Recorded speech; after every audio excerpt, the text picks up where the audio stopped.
ละกำในอกดังไฟนรกเผาใจเห็นหน้าทุกวันน้องก็จากไปสู่ถิ่นแคว้นอันแสนไกลข้านี้อะไรอาวรณ์ยินเสียงอ่อนหวานน้องนั้นเอิ้นสั่งว่าน้องขอลาไกลห่างหาสุดอ้างว้างเพียอ่อนน้องจงโชคดีเถิดนะงามงอนจากไปแล้วอย่าลืมข้าก่อนจงสังวรว่าข้าห่วงใยโปรดคิดเมตตาข้านี้น้อยหนึ่งจงมองใจข้าให้ซึ้งว่าลงคนึงเพียงใดคิดอยากบอกว่าหากก็เกรงใจเก็บความลับซ่อนเอาไว้ด้วยข้าอาย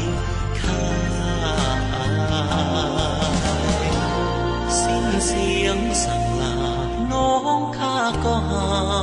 สู่ท้องนภาแสนกว้างข้าแลมองข้างน้อยใจก้มหน้าน้ำตา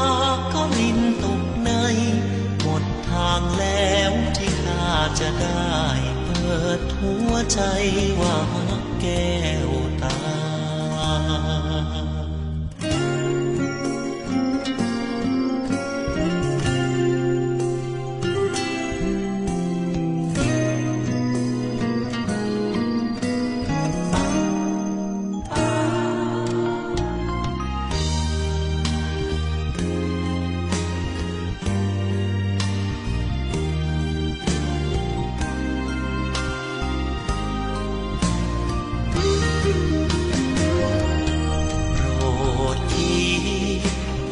ตา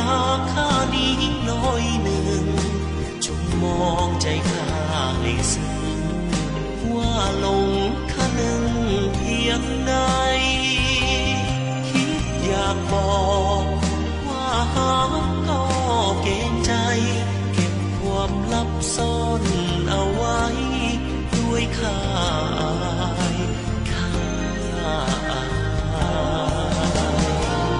สิ้นเสียงสั่งลาน้องข้าก็หาสู่ท้องนภาแสนกว้างข้าแลมองข้างน้อยใจก้มหน้าน้ำตาก็ลินตกในหมดทางแล้วที่ข้าจะได้เปิดหัวใจว่าแก้วตาก้มหน้าน้ำตาก็ลินตกในหมดทางแล้วที่ข้าจะได้เปิดหัวใจว่าแก้